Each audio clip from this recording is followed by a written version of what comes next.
Edusalis Education with Peace of Mind. Hello friends, my name is Rasika and I welcome you all to EduSolace, that is Education with Peace of Mind.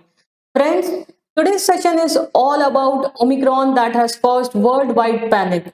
I request you all to please share this video with all your friends and relatives near and dear ones so that they can get detailed information about this new variant Omicron. Friends, साथ में इस video में हमने जो भी questions आपके mind में इससे रिलेटेड आ सकते हैं उन सभी के आंसर्स देने की कोशिश करी है, like what is omicron, from where has it emerged, whether it's transferable or not, whether it's dangerous or not, what are the symptoms of it and what are the precautionary measures we should adopt. तो friends, इस video को last तक देखिएगा जिससे आप कोई भी important information miss out नहीं करें। तो चलिए आज का सेशन स्टार्ट करते हैं। फ्रेंड्स, जो फर्स्ट क्वेश्चन माइंड में आता है वो यही होता है कि व्हाट इज ओमिक्रॉन। तो सिंपल टर्म्स में बताया जाए तो Omicron is a variant of virus that causes covid. Friends, ये फिफ्थ वेरिएंट है जो कि पाया गया है। इसके पहले अल्फा, बीटा, गामा और डेल्टा ये चार वेरिएंट्स भी मिले थे जो कि डिफरेंट कंट्रीज से ओरिजिन हुए थे, जैसे कि अल्फा ब्रिटेन से, beta south Africa, gamma Brazil, delta India और ये ओमिक्रॉन साउथ अफ्रीका में ओरिजिन हुआ है। और WHO ने इसको डिक्लेयर कर दिया है as a variant of concern, जो कि सही में अब एक कंसर्न का विषय हो गया है। सेकेंड क्वेश्चन जो माइंड में आता है, from where has omicron emerged. तो फ्रेंड्स, इसका आंसर जैसे मैंने लास्ट स्लाइड में आपको दिया कि ये जो वेरिएंट था ये सबसे पहले डिटेक्ट हुआ साउथ अफ्रीका में ऑन 24 नवंबर 2021। फ्रेंड्स, ये साउथ अफ्रीका में डिटेक्ट हुआ सैंपल टेस्टिंग के दौरान, लेकिन बहुत से रिसर्चर्स हैं वो अलग अलग चीजें इसके बारे में बता रहे हैं इसकी ओरिजिन को रिलेटेड। कोई कहता है कि it has emerge from the remotest areas of South Africa, South Africa के दूर दराज जगहों से इसका ओरिजिन हुआ है, and some says it has originated from animals like rats and from there it has transferred to humans. तो कोई कहता है कि ये रैट्स जैसे जानवर चूहों से ओरिजिन हुआ है और फिर वहां से ये ह्यूमन बींग्स में ट्रांसफर हुआ है, and some says it has originated from the humans who are suffering from cancer और HIV। क्या होता है जब कोई ह्यूमन बींग कैंसर या HIV का पेशेंट होता है तो उस समय उनकी इम्यूनिटी सिस्टम बहुत ज्यादा वीक हो जाती है, तो उसमें चांसेस होते हैं कि वो इस तरीके के इन्फेक्शन या वायरस से पकड़ ले। और साथ में स्टैट्स ये भी कहते हैं कि around 2/3 of the global population suffering from HIV lives in South Africa. तो इसलिए ये माना जा रहा है कि किसी HIV पेशेंट से इसका ओरिजिन हुआ है। Now the next question that comes to the mind is how is Omicron different from other variants? जैसे मैंने बताया कि इसके पहले भी 4 वेरिएंट्स मिले हैं जैसे alpha, beta, gamma, delta, but ये ओमिक्रॉन वेरिएंट इन सबसे कैसे अलग है तो चलिए वो भी देख लेते हैं। फ्रेंड्स, ये मान लीजिए ओमिक्रॉन है और जो इसमें आप चारों तरफ देख रहे हैं दीज आर स्पाइक प्रोटीन्स। इसी से ही वायरस मॉलिक्यूल्स सेल्स में एंटर करता है और इन्फेक्शन पैदा करता है। So Omicron has around 50 mutations of which 32 are present in these spike protein in comparison to other variants like Alpha which has around 7 to 9 mutations present in its spike protein and Delta which has around 13 mutations in its spike proteins। और Omicron के around जैसे मैंने बोला 30 mutations है spike protein में, तो ये इस बात की तरफ इंडिकेशन करता है कि omicron is a highly transmissible virus. जी, आप सही समझ रहे हैं, ये बहुत ही ज्यादा ट्रांसफरेबल है और बहुत चांसेस है कि आने वाले समय में हर एक दूसरे को ओमिक्रॉन वायरस से इन्फेक्ट हो जाए क्योंकि इसकी ट्रांसमिसिबिलिटी रेट बहुत ज्यादा है। नेक्स्ट क्वेश्चन जो माइंड में आता है, does Omicron spread faster.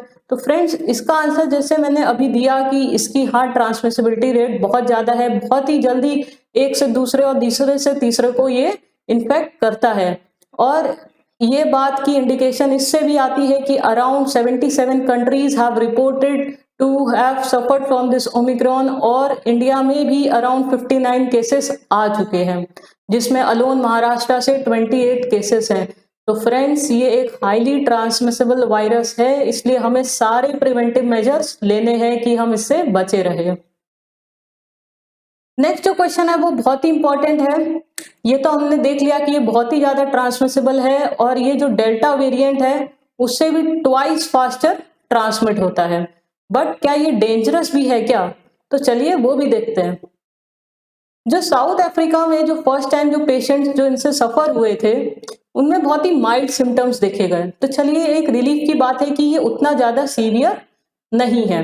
But researchers ने ये कहा है कि जिनको पहले कोविड-19 से इफेक्ट हो चुके हैं उनमें बहुत चांसेस है कि वो ओमिक्रॉन से भी इन्फेक्ट हो जाए, जो कि एक बहुत ही चिंता का विषय है। और जो गवर्नमेंट ने वैक्सीन निकाली है कोविड-19 के लिए वो काफी इफेक्टिव साबित हुई और उन्होंने काफी अराउंड 80% ट्रांसमिशंस रोका है, हॉस्पिटलाइजेशन और डेथ रेट्स कम हुए हैं।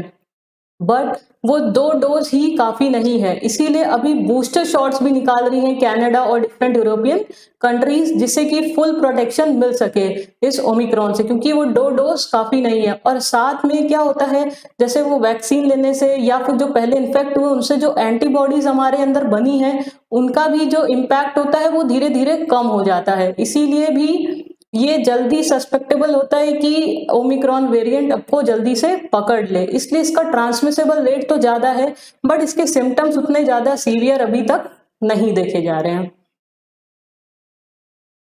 Now what are the symptoms of omicron? हमें कैसे पता चलेगा कि ओमिक्रॉन हो गया है? फ्रेंड्स, अगर इनमें से कोई भी चीज आप में या आपके नियर वन में आपको दिखती है तो आप प्लीज तुरंत का तुरंत इसका ओमिक्रॉन का डिटेक्शन करवाए और साथ में इलाज करवाए। इसमें जो सबसे बड़ी 2 चीजें जो हर पेशेंट में देखी जा रही है वो है टायर्डनेस और बॉडी पेन। इसकी शिकायत लगभग हर पेशेंट ने करी है। साथ में लो फीवर, हेडेक, रनिंग नोज और थ्रोट पेन, ये सब वही कॉमन है जो कि पुराने वेरिएंट में भी पाए गए थे। ठीक है friends, what are the precautionary measures to be adopted? तो इसमें फ्रेंड्स हम कुछ आपको नया नहीं बता रहे। प्रिकॉशनरी मेजर्स आप सभी को पता है, हमें SMS प्रोटोकॉल का पालन करना है, that is social distancing, wearing mask and sanitisation. तो आजकल हम देख रहे हैं फ्रेंड्स सैनिटाइजेशन तो होना ही बंद हो गया है। ना तो हम अपने हाथ को सैनिटाइज करते, ना ही कोई भी ऑब्जेक्ट को सैनिटाइज करते।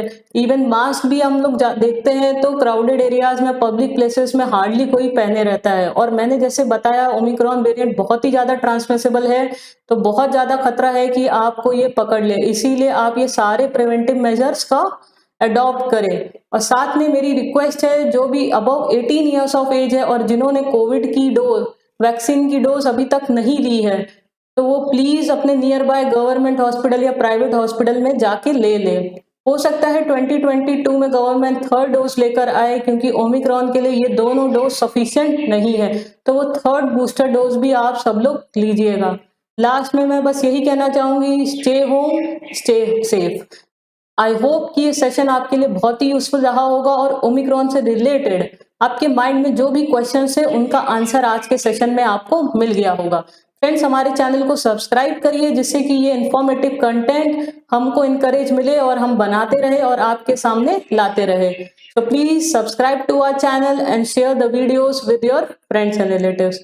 So till then, thank you and happy learning.